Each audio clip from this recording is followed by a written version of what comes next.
Shalom, shalom, chers frères et sœurs, que Dieu vous bénisse, que sa grâce vous soit multipliée en Jésus-Christ. Je bénis le Seigneur pour votre vie, vous qui venez de tomber sur cette vidéo, regardez-la du début jusqu'à la fin. Alors les fidèles abonnés, regardez la vidéo jusqu'à la fin. Si vous êtes édifiés, n'hésitez pas à la partager, à liker la vidéo. Et si vous avez des commentaires, n'hésitez pas à écrire vos commentaires dans l'espace commentaire. Que Dieu vous bénisse encore davantage et que sa grâce vous soit multipliée en Jésus-Christ. Alors, dans cette vidéo, je vais attirer l'attention du public chrétien. Je vais attirer ici l'attention du public chrétien. Voilà pourquoi je vous supplie encore de partager cette vidéo massivement. Permettez que cette vidéo aille plus loin, bien aimé dans le Seigneur. Il y a des scandales prophétiques ces derniers temps. Voilà pourquoi je prends comme sujet dans cette vidéo: attention aux fausses prophéties. Attention aux fausses prophéties. On en a assez des fausses prophéties. Les fausses prophéties ont créé beaucoup de dégâts. Donc nous devons faire très attention, bien aimés dans le Seigneur. Je vais vous raconter au moins 3 ou 4 cas des fausses prophéties qui ont créé des dégâts. Et cela doit nous interpeller, bien aimés dans le Seigneur. Nous sommes au temps de la fin. Si vous ne savez pas, il est temps de prendre conscience que nous sommes au temps de la fin. Et il y a trop de choses qui se passent ces derniers temps. Les véritables enfants de Dieu doivent avoir du discernement. Regardons premièrement ce qui s'est passé le 25 septembre. J'avais fait même une vidéo sur ça.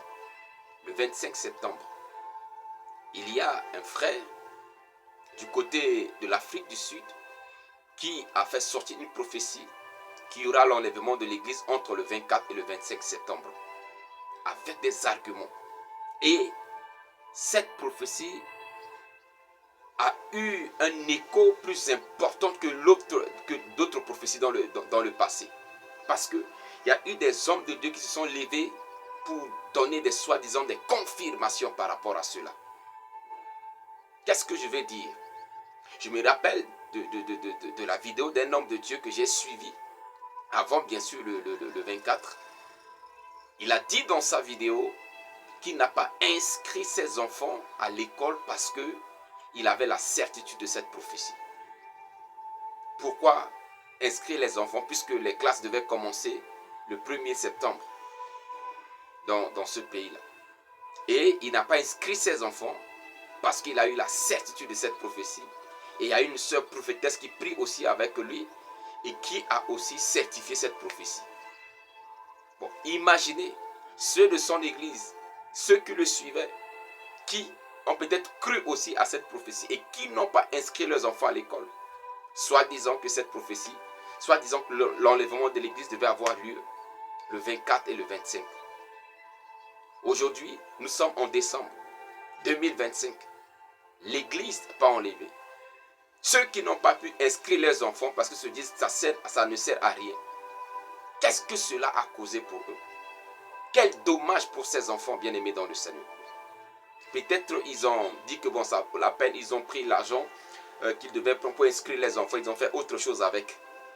Maintenant, les enfants vont se retrouver dans quelles conditions? Et même s'ils arrivent à inscrire à nouveau des enfants, regardez le retard que les enfants vont avoir sur les autres. Vous voyez le dégât que les fausses prophéties créent, bien-aimés dans le Seigneur. Attention! Là, je parle aussi à ceux qui sont sur des réseaux sociaux. Dieu m'a dit, Dieu m'a dit, Dieu m'a dit. Attention! Si Dieu vous a dit, Dieu soit loué. Mais si Dieu ne vous a rien dit, attention! Attention! La deuxième chose, il y a eu une maman. Cette maman a mis au monde ses enfants. À la naissance, les enfants étaient encore tout petits.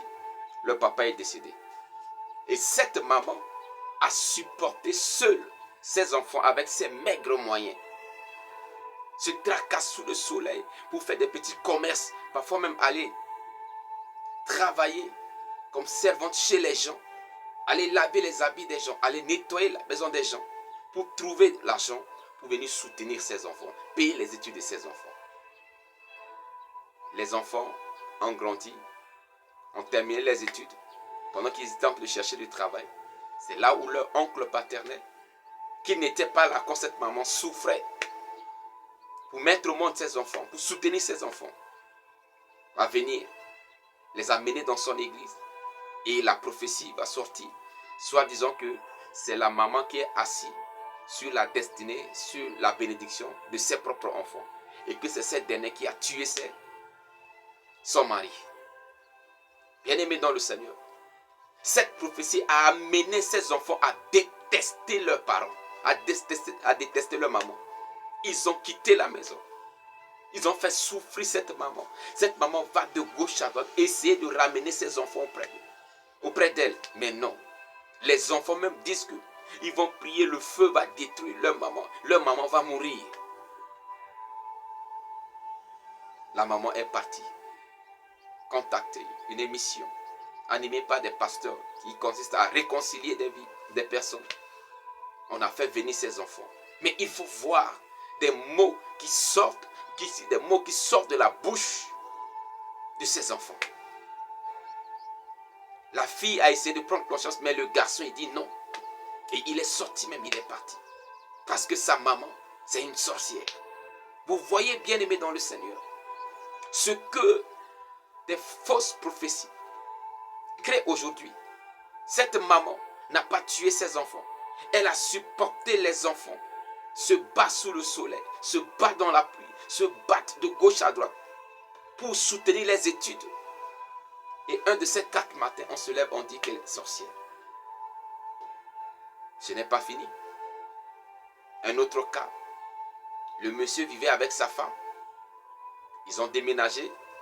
On a affecté le monsieur dans le cadre du service. On a affecté le monsieur dans une autre ville du pays. Et quand il est arrivé dans cette ville, il va dans une église animée par une prophétesse, soi-disant prophétesse, excusez-moi. Et quelque temps, la prophétesse commence à donner des prophéties, que sa femme n'est pas une bonne femme, que sa femme est une sorcière, que sa femme est ceci et cela. Et le monsieur a commencé à prendre distance. Et après, soi-disant la prophétie, pousser le mari. Oh Seigneur, aide-nous. Donc c'est la prophétesse maintenant qui a pris la place de la femme du monsieur. Mais malgré tout ça, ça dit que le degré de la folie est tellement élevé que le monsieur même n'a pas compris que c'est un jeu, c'est du banditisme, c'est du voyoutisme. C'est des bêtises, excusez-moi le terme bien aimé. Le monsieur même n'a pas pris de conscience et commence à sortir, coucher même avec cette soi-disant prophétesse. Vous voyez ce que les fausses prophéties créent aujourd'hui comme des dégâts. Ne vous inquiétez pas, je vais lire des versets bibliques tout à l'heure. Je vais vous présenter d'abord les faits et à la conclusion, nous allons voir ce que dit la parole de Dieu. Je prends un dernier cas, il y en a tellement plein. Je prends un dernier cas. C'est ce qui se passe actuellement du côté de Ghana avec un pasteur qui a commencé à faire des... je vais appeler ça quoi? Parce que ça, ce n'est même pas des bateaux. Il a commencé à faire des... Bon, que le Seigneur a dit de faire des arches. Il a fait au nombre de 6 qui pouvaient contenir plus de 6000 personnes d'après ce que j'ai appris. 6000 ou bien 60 000. Parce que Dieu lui a dit qu'il va pleuvoir pendant 3 ans. Que Dieu lui a dit. Je respecte ce que Dieu dit. Mais quand les soi-disant Dieu dit va contrairement à la parole de Dieu, ça devient de la folie. Et j'ai appris même que les gens quittent de partout des États-Unis. Parce que les gens ont peur.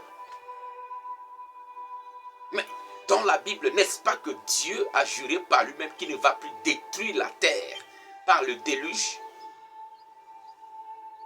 Je ne sais pas si ce dernier a lu cette partie de la Bible.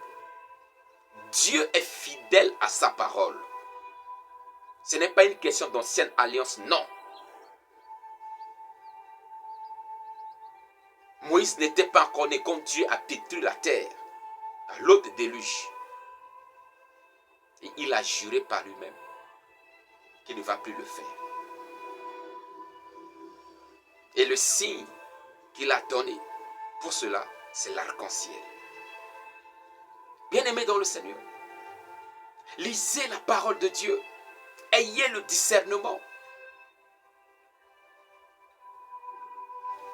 La parole de Dieu nous dit, dans 1 Thessaloniciens, le chapitre 5, le verset 20, il est écrit, ne méprisez pas les prophéties, mais examinez toutes choses, retenez ce qui est bon.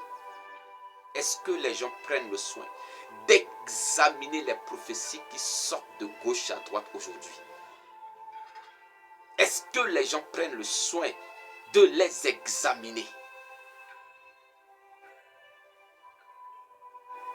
Et on se laisse emporter par des esprits séducteurs.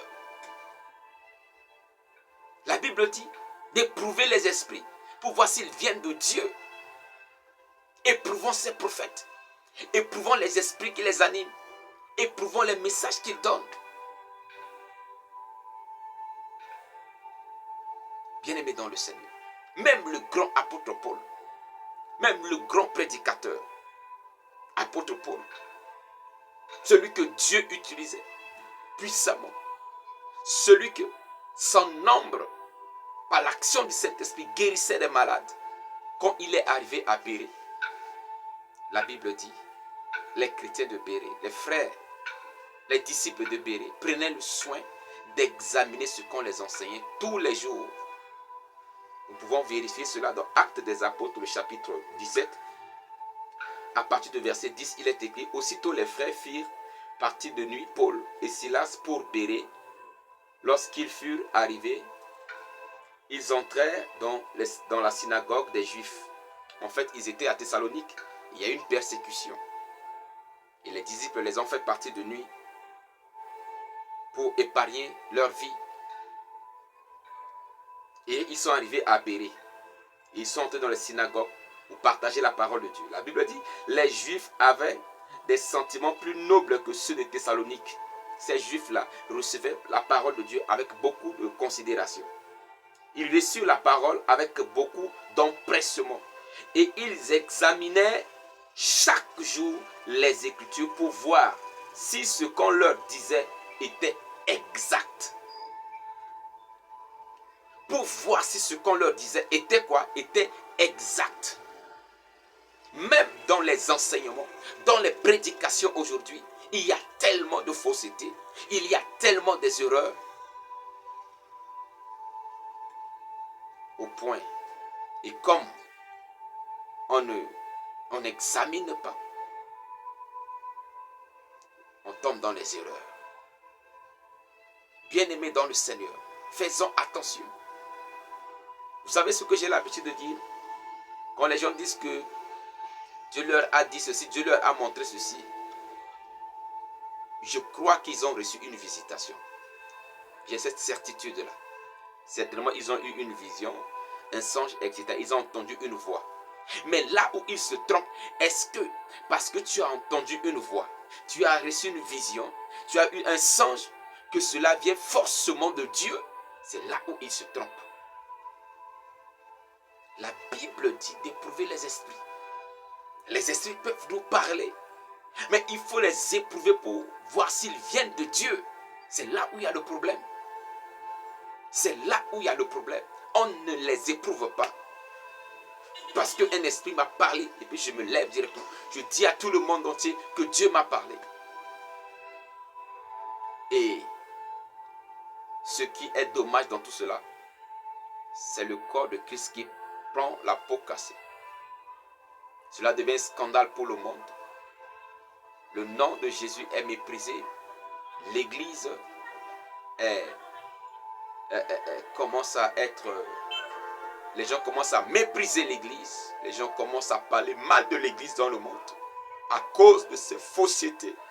À cause de ces erreurs. À cause de ces folies. Bien-aimés dans le Seigneur. Là, je parle à ces annonciateurs qui disent des choses mensongères. La parole de Dieu dit, il est impossible qu'il n'y ait pas de scandale. Mais malheur à qui? Malheur à celui par qui le scandale va venir dans le monde. D'autres pensent que cette parole consiste seulement Judas qui a trahi Jésus. Mais cette parole ne consiste pas, ne concerne pas seulement Judas. Faisons attention, chers frères et sœurs. Vous qui écoutez les messages de gauche à droite, vous qui êtes ouverts, ce n'est pas mauvais d'être ouvert à la parole de Dieu. Mais ayez le discernement. Éprouvez les esprits. Examinez les prophéties. Que Dieu vous bénisse.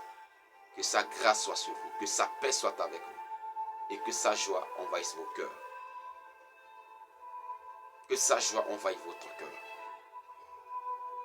Partagez la vidéo pour interpeller le corps de Christ sur des scandales que les fausses prophéties créent aujourd'hui. Et abonnez-vous si vous n'êtes pas encore abonné à ma page. N'hésitez pas d'écrire votre commentaire.